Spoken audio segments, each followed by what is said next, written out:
The Mirror Room. Kimgo Eun's past with the man behind it. Seoul, 2017. Before the fall, before the masks, before the war. There was a place beneath the city that didn't exist on any map, a defunct subway terminal buried beneath Jongno. Abandoned to the public, but not to secrets.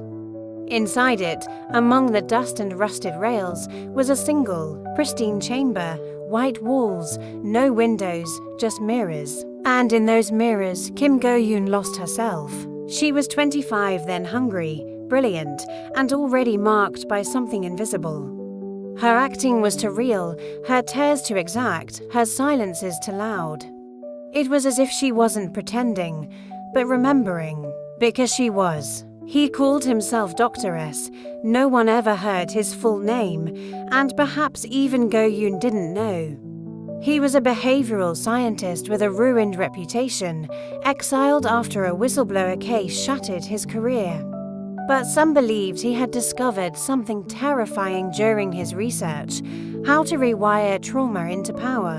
Go Eun met him during the darkest winter of her life after her mother's sudden death and her father's silence that followed.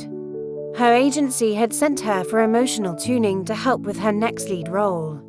They didn't ask where she went, they didn't want to know. Dr. S watched her through the mirror. "You're not here to act," he told her in their first session. "You're here to remember what you buried." The session started gently, replays of her childhood videos.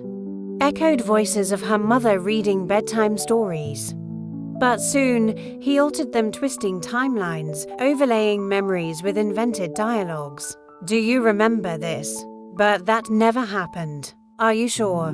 Go Eun began questioning herself. Sometimes he'd vanish for weeks, then return with a velvet box containing relics: her old ballet slippers, her mother's broken wristwatch, her school diary, but there was always something off.